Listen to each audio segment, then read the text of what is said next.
ইতিমধ্যে বিএনপি যে সকল দোষে দুষ্ট হয়েছে, সেই সকল দোষ যদি বিএনপি করতে থাকে এবং এগুলো না করার কোনো কারণ নেই।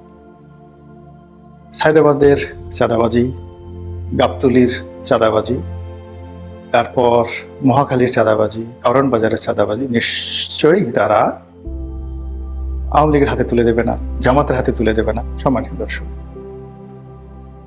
ত্রয়োদশ জাতীয় সংসদ নির্বাচনে যে ফলাফল, এটি মোটামুটি সেটেলড হয়ে গেছে। হা ভোট কত পড়েছে, না ভোট কত পড়েছে, বিএনপি সাকল্যে কতটি সিট পেল, স্বতন্ত্র কতজন পেয়েছেন, আর জামায়াত ইসলামী কতজন তারা পেয়েছেন।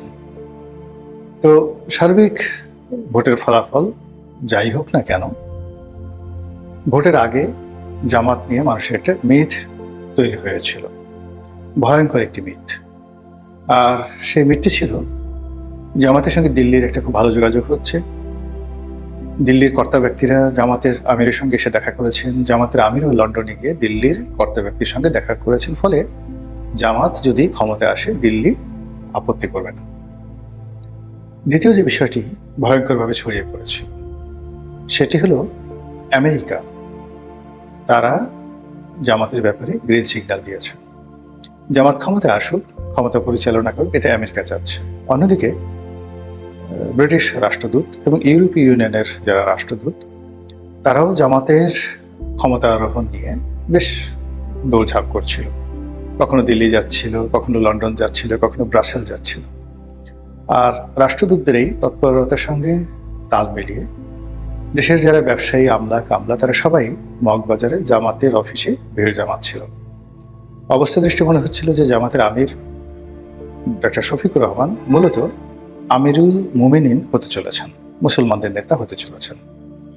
তো এই যে অতিরিক্ত একটি ভাইব তোলা হয়েছিল, তার প্রেক্ষিতে ঢাকা বিশ্ববিদ্যালয়ের ছাত্র সংসদের সহসভাপতি সাদিক কাইয়ুম, তিনিও তারেক রহমান সাহেবকে অসম্মান করে ভীষণ রকম বাজে বক্তব্য দিয়েছেন। অন্যদিকে জামাতের যারা সঙ্গী সাথী, এনসিপির নেতৃবৃন্দ, বিশেষ করে নাসিরউদ্দিন পাটোয়ারি, তার চালচলন, কথাবার্তা ছিল ভীষণ রকম বেপরোয়া। মির্জা আব্বাসকে ওঠার সময় এক জুবানি, বসার সময় আর এক জুবানি, এবং এই ভদ্রলোকের জীবন রীতিমতো তছনছ করে তিনি ছেড়েছেন। নির্বাচন যদি আর দিন 15 চলতো, আব্বাস উদ্দিন সাহেবের রক্ত বমি হতো, মির্জা আব্বাস সাহেবের রক্ত বমি হতো, ডিসেন্ট্রি, অথবা সেই যে রক্ত আমাশ হয় সেটি হতো, অথবা তিনি গলায় দড়ি দিয়ে মরতেন। এরকম একটা পরিস্থিতি তৈরি করা হয়েছিল। আর নাসিরউদ্দিন পাটোয়ারির মতো তরুণ যারা নেতৃত্ব, তারা মির্জা আব্বাসের মতো ঝানু, বিখ্যাত এবং সিজেন্ট যারা পলিটিশিয়ান, তাদেরকে ঠিক তখনই আঘাত করেন যখন তার পিছনের ভিত্তিটা থাকে খুবই শক্তিশালী। তো এই যারা লোকজন, নাসিরউদ্দিন পাটোয়ারি, জামাতের যারা লোকজন, তাদেরকে প্রমোট করছিল, বিশেষ করে প্যারিসের প্রবাসী ইউটিউবার পিনাকি ভট্টাচার্য, আর জামাতের আরেকজন আধ্যাত্মিক নেতা হিসেবে পরিচিত ইউটিউবার ইলিয়াস হোসাইন। তো তারা তাদেরকে নানাভাবে গত 17 মাস ধরে তাদেরকে যেভাবে প্রমোট করছিল, তাতে করে জামাতের যারা লোকজন, তারা মনে করেছিল যে এই দুজনের হাতে প্রচুর ক্ষমতা।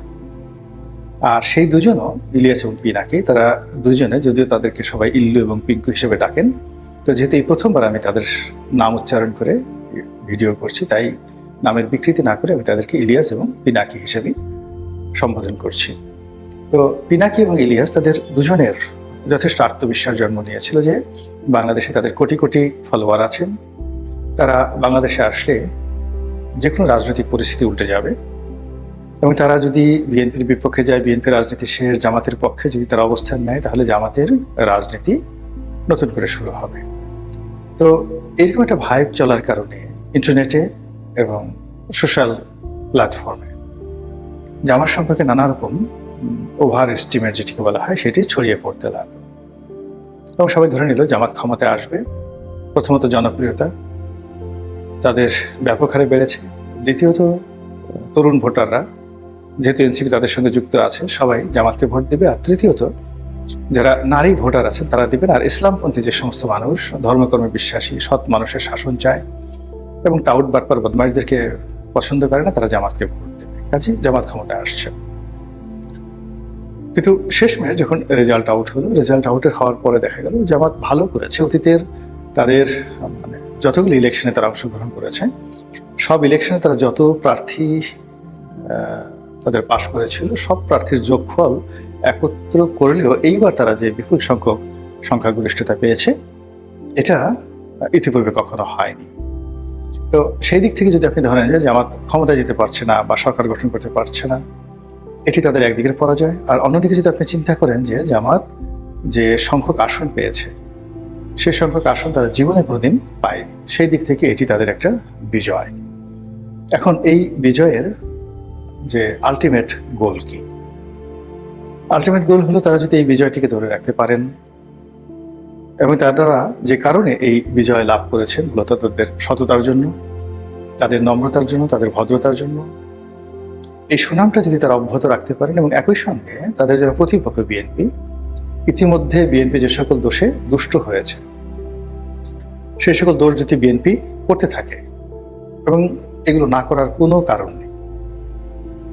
সায়দাবাদের চাঁদাবাজি, গাবতলীর চাঁদাবাজি, তারপর মহাখালীর চাঁদাবাজি, কারণ বাজারের চাঁদাবাজি নিশ্চয়ই তারা আওয়ামী লীগের হাতে তুলে দেবে না, জামাতের হাতে তুলে দেবে না, অথবা ওখানে যে দৈনিক শত শত কোটি টাকা চাঁদা লেনদেন হয়, সেই চাঁদার লোভ থেকে, লালসা থেকে নিজেদেরকে নিবৃত্ত করে ওই এলাকাকে চাঁদাবাজ মুক্ত তারা করবে, ইনক্লুডিং গুলিস্তান সহ।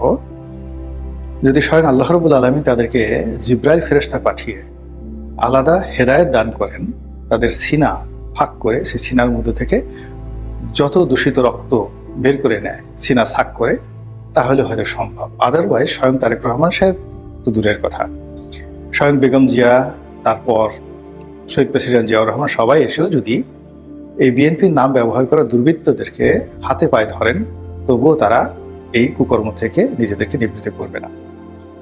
এদের বিরুদ্ধে বিএনপিকে খুব রাষ্ট্রিক অ্যাকশনে যেতে হবে, এদেরকে ক্রসফায়ার দিতে হবে আবার আগের মতো, এদের বিরুদ্ধে অপারেশন ক্লিন হার্ট চালাতে হবে। আদারওয়াইজ গত 17 মাসে তারা যে কাজ করেছে, এটি বিএনপি শাসন ক্ষমতা আসার পর যদি মাত্র 30 দিন 30 ডেজ চলে, জামাতের দ্বিতীয় বিপ্লব শুরু হয়ে যাবে। জামাতের যে মানে সফলতা, এটি প্রাতিষ্ঠানিক রূপ পাবে। তো সেই দিক থেকে জামাত যেটা শুরু করলো 2026 সনের ফেব্রুয়ারি মাসে, তাদের এই সফলতা সবে মাত্র শুরু হয়ে গেল। এগুলো এক। 2 নম্বর হলো যে ইসলামিক দলগুলো গত সেই যে কয়েক মাস আগে তারা সরোয়ার্দীতে একটি অনুষ্ঠান করেছিল, সেখানে হেফাজত, তারপরে সেখানে গণ অধিকার পরিষদে নুরুল হক নুরু, এরপর চরমোনাই পীর সাহেব জামাত যেভাবে একত্রে একই মঞ্চে সমবেত হয়েছিল, যদি সেই ঐক্যটা ধরে রাখা যেত, এক্ষেত্রে যতই ম্যাটিকুলাস ডিজাইন হোক না কেন, জামাত একটা ভালো ফলাফল করতে পারত। কিসের ইশারায়, কার ইশারায় মামুনুল হকরা চলে গেল, কিসের ইশারায়, কার ইশারায় চরমোনাই পীর সাহেব চলে গেলেন, এই জিনিসগুলো, বা জুনায়েদ হাবিবি কেন বিএনপিতে গেলেন, এই জিনিসগুলো এখন চুলচেরা বিশ্লেষণ হবে। চুলচেরা বিশ্লেষণের সঙ্গে সঙ্গে ইসলামী যে দলগুলো জামাতের নেতৃত্বে আবার ঐক্যবদ্ধ হবে, এতে কোনো সন্দেহ নাই।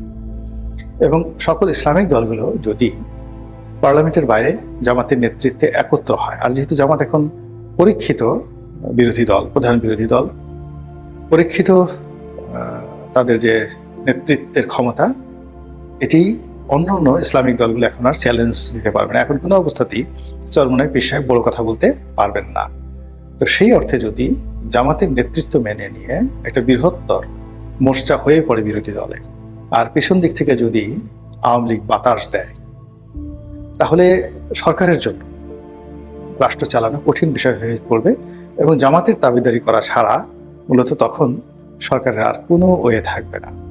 আর ইতিমধ্যে সরকার যদি বড় বড় কোনো প্রজেক্টে ফেল করে, ভারতের সঙ্গে যদি তারা কোনো নেগোসিয়েশন করার চেষ্টা করে, কিংবা তারেক রহমান সাহেব যদি দিল্লি ভ্রমণে যান, নরেন্দ্র মোদীর লোকজন যদি বাংলাদেশে ঘন ঘন আসেন, তাহলে ওই যে সাদিক কায়েম যেভাবে গালি দিয়েছিল নির্বাচনের আগে তারেক রহমান সাহেবকে কেন্দ্র করে, ওই একই গালি আবার তিনি দেবেন। তাদের ভয় কেটে গেছে। তারা মানে এখন মানে যারা আছেন জামাতের অন্যান্য এনসিপি যারা লোকজন, তারা ইনু সাহেবকে গালি দিয়েছেন, শেখ হাসিনাকে গালি দিয়েছেন, তারেক রহমান সাহেবকে 1, 2, 3, 4, তারপরে তারেক রহমানের ঢ্যাসমার তীরের সেলায় কাউয়া, তারেক আমার ঢ্যাস, এই কথাগুলো তারা বলতে বলতে মাছ ভাত হয়ে গেছে। বলে তারেক রহমান সাহেব ক্ষমতায় গেছেন, প্রধানমন্ত্রী হয়েছেন, দে ডোন্ট কেয়ার। তারা ক্যান্টনমেন্ট ভেঙে দিতে চেয়েছে, তারা সেই সেনাপ্রধানকে নিয়ে আজে বাজে কথাবার্তা বলেছে। তো তারই প্রেক্ষিতে তাদের কোনো ক্ষমতা ছিল না। তখন যদি তাদের এই সাহস হয়, আর এক্ষেত্রে যদি সংসদে তাদের 70টির মধ্যে প্রায় আসন থাকে, উচ্চ কক্ষে তাদের সিট থাকে, এরপর নারী আসনে, সংরক্ষিত আসনে তাদের প্রতিনিধিত্ব থাকে, তাহলে সেক্ষেত্রে জামাত এনসিপি যারা নেতৃবৃন্দ গত 17 মাসে যে সকল বড় বড় কথা বলেছে, সেই বড় বড় কথাগুলো সুপারলেটিভ ডিগ্রি হয়ে বিএনপির বিরুদ্ধে এটি প্রয়োগ হবে। আর প্রয়োগ হওয়ার ফলে কি হচ্ছে, জামাত ডে বাই ডে তারা শক্তিশালী হবে, ক্ষমতা সম্পন্ন হবে। ফলে যে জামাতকে এখন পরাজিত মনে করা হচ্ছে, যে জামাতকে এখন যাকে বলা হয় বিরোধী দল মনে করা হচ্ছে, সেই জামাত যে গণেশ উল্টে দিতে পারবে না তা কিন্তু বলা যাচ্ছে না। সেক্ষেত্রে এই যে নির্বাচনের যে ফলাফলটা হলো, আমি মনে করি যে নতুন বন্দোবস্ত, নতুন বাংলাদেশ, ম্যাটিকুলার ডিজাইনের একটা ফার্স্ট পর্ব এটা শুরু হলো। আর পরবর্তী পর্বগুলো কিভাবে চলবে অপেক্ষা করেন এবং দেখতে থাকেন।